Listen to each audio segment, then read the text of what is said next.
created a big gain. That's kind of a bonus. He's there to protect that high value that you have back under center, but he creates space in the run game. Yeah, not only can he dance, he can mash, too. The Steeler first down on the pickup of 11 yards. Well, coaches always talk about finding balance on offense. I don't think you can get much more balance than this. Big-time run, big-time pass. A 1-2 combination. Looked pretty good. How about that?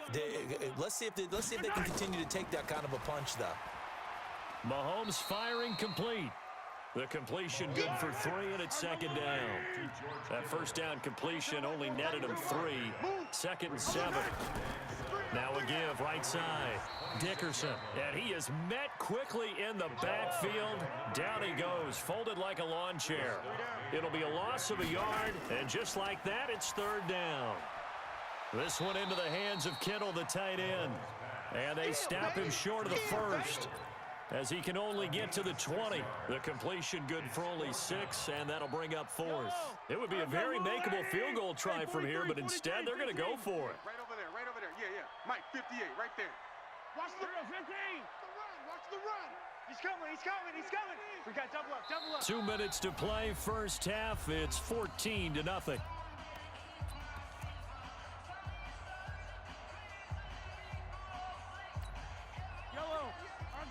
Fans, a reminder, I have a note card here that says ad-lib halftime previews. So I guess let's do just that as we'll hand things over to Jonathan Coachman in Orlando when this one reaches halftime. Did I do okay?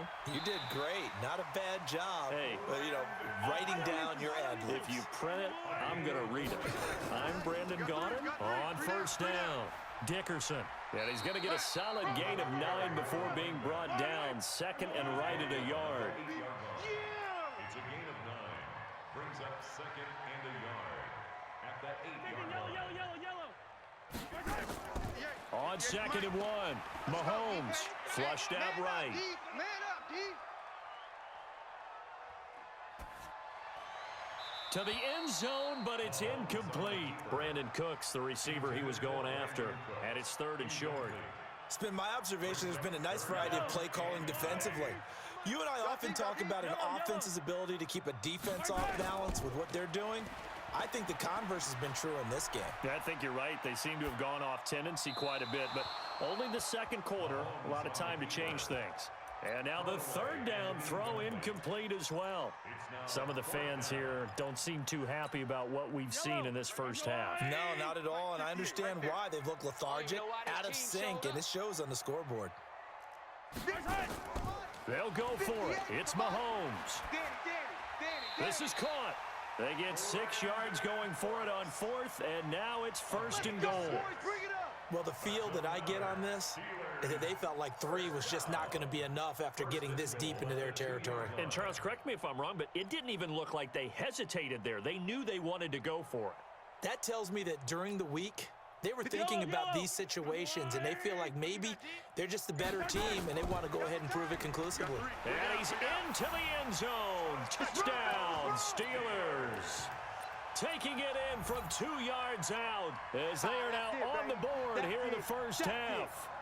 The way this one was going, you just got the sense they needed something before half. They've at least got something on the board now. Still trailing, but a good sign. That takes me back to our preseason tour of NFL camps. You remember we talked with that one coach who said his emphasis this year was scoring in the last 2 minutes of a half, heading into the locker room. This hits it right there. Take that momentum, take that good feeling, and take it to the locker room, regroup, and start over. They got it here. They did indeed, and a lot of football, full half to be played. And a pretty good return here. He'll be stopped just shy of the 25 at the 24-yard line. At their own 24-yard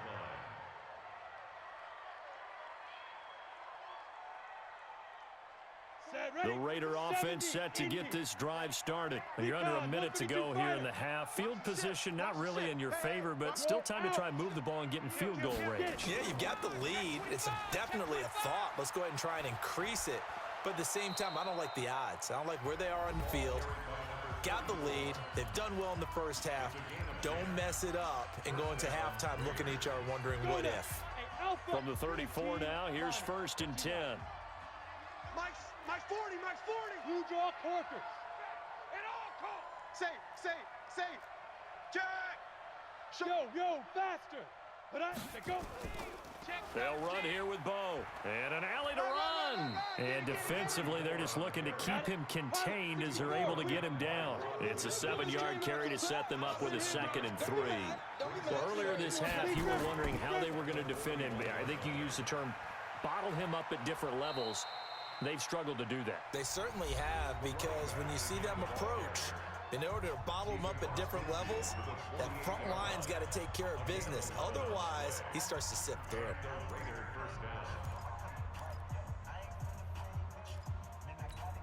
Ready? 52, Mike, 52. Night, sweetheart. Under 10, 10. Switch. Check 9. Rock it. Shoot. Now. Hey, shoot. They'll run on 1st down. It's Jackson. A gain of 3, 2nd down. The last run got 3. Now here's 2nd and 7. Now a give right side. Jackson. And just a short gain that time as they're able to get him down. Now a timeout. 7 seconds left in the first half.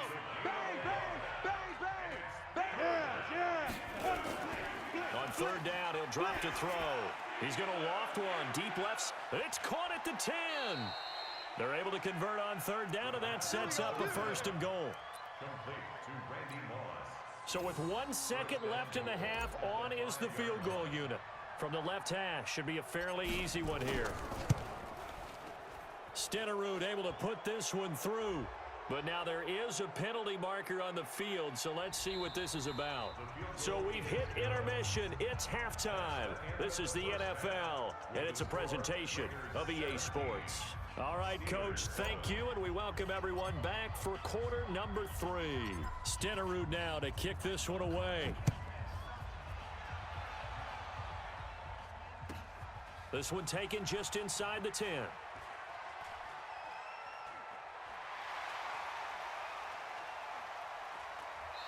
And a fantastic return all the way down to the 20.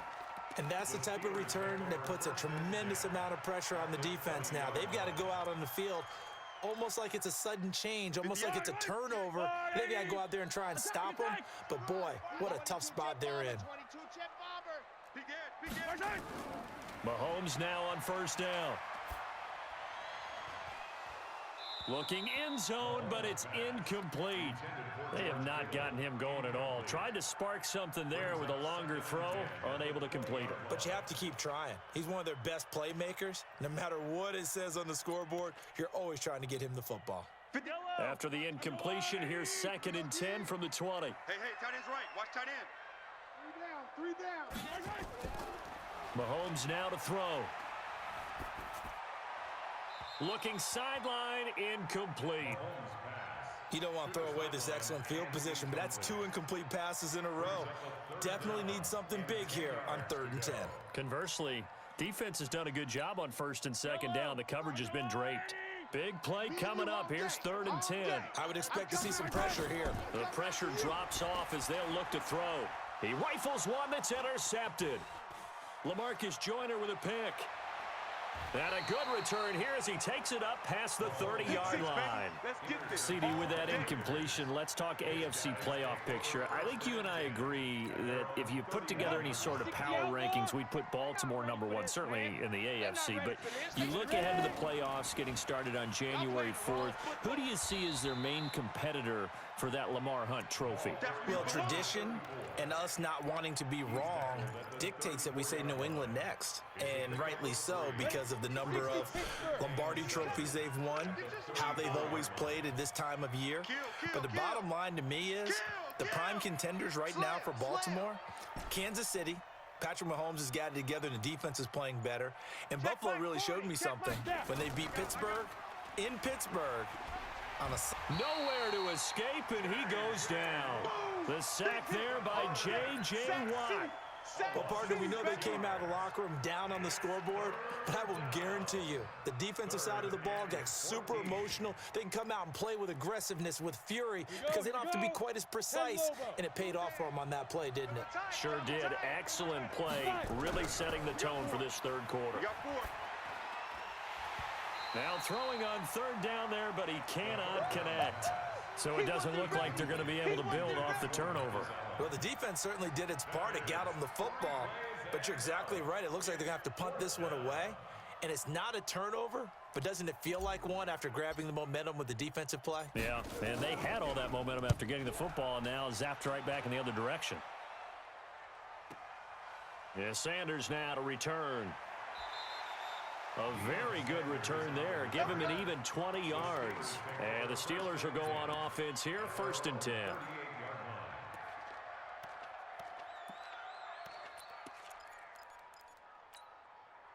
The Steeler offense here about ready for their next drive. And they had a nice little drive going last time. Threw the interception in the red zone. Costly.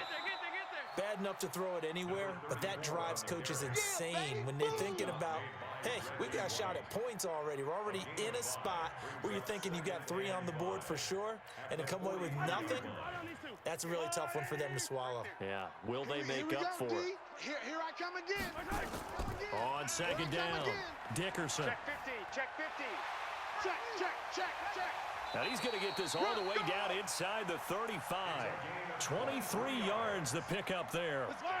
So here's a 1st and 10 now in Raider territory at the 34.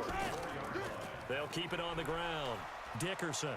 And he lost the football. And the Raiders pick it up. And they will take over at the 26-yard line. Often on fumbles, you look at the guy who coughed it up and say, geez, what did he do? But, hey, let's tip the cap to the defense here. Not a problem at all, my man. I'm not even going to tip it. I'm going to doff my cap to him. Congratulations. Big-time play. Knocking it free and creating something good for your team. A good start to the drive here as that's caught out on the left side. And all the way in. Touchdown, Oakland. Touchdown, baby. Devin Hester, 74 yards. And the Raiders able to extend that advantage.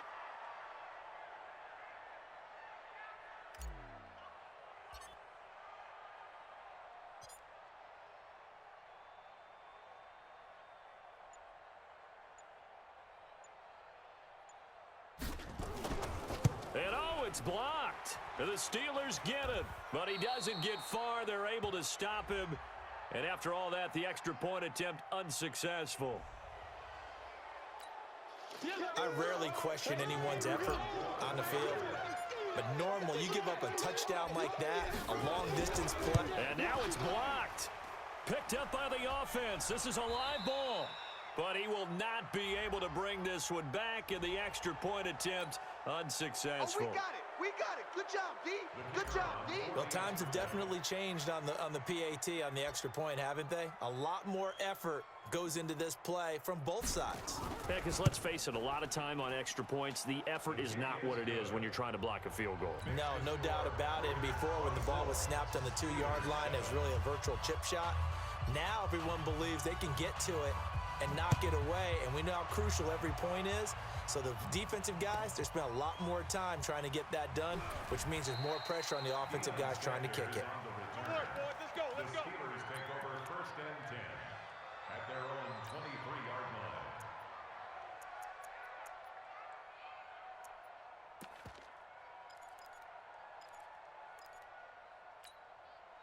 The Pittsburgh offense at the line to start their next drive. And the turnover last time, that's sort of been symptomatic of their struggles here in this one. Good word. I like it, though, because you're exactly You right. like that, don't you? All game long, they've struggled moving the ball, turning it over on the last possession. Is that word again, symptomatic?